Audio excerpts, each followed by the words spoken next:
ஒருத்தர் பொழைச்சி ஒருத்தர் இறந்தனால தானே இப்போ நம்ம மனசுக்கு இன்னும் கஷ்டப்பட்டு. நீங்க புரிஞ்சுக்கல, அந்த செயலே தவறான செயல். என்னால் முடியல மேடம், வேற என்ன மேடம் பண்றது நான்? மறுபடியும் அந்த யோசனை தான் வருது எனக்கு. நீங்க எத்தனை வயசுல லவ் பண்ணீங்க? நான் வந்து ஒய்ஃப் 6 வருஷமா லவ் பண்ணேன் மேடம். எத்தனை வயசுல? 25 வயசுல கல்யாணம் பண்ணேன். 18 வயசுல. அதுக்கு முன்னாடி யாரையாவது லவ் பண்ணி? இல்ல மேடம். ஏன்னா அந்த பொண்ணு என்னைய நம்பி வந்துச்சு. நான் இப்போ சென்னையில் ஒர்க் பண்ணிட்டு இருந்தேன். நான் வீட்டில இருந்து சென்னைக்கு திருச்சியில இருந்து ஒடியாந்துருச்சு. சைதாப்பேட்டை பஸ் ஸ்டாப்ல விட்டு இறங்கி 100 பேர் வேடிக்கை பார்க்குறாங்க. அப்படியே கட்டி பிடிச்சிட்டு அழுது, நான் உன்னை நம்பி வந்துட்டேன், நீ தான் எனக்கு கல்யாணம் பண்ணிக்கிட்டு.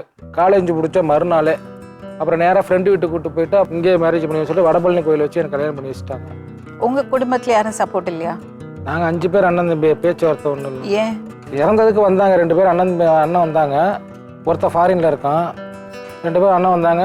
வந்துட்டு அவங்க இது பண்ணிட்டு போயிட்டாங்க, அவ்வளோதான். அதுக்கப்புறம் எந்த பேச்சு கிடையாது. ஃபோன் அடிச்சாலும் எடுக்கிறது கிடையாது யாருமே.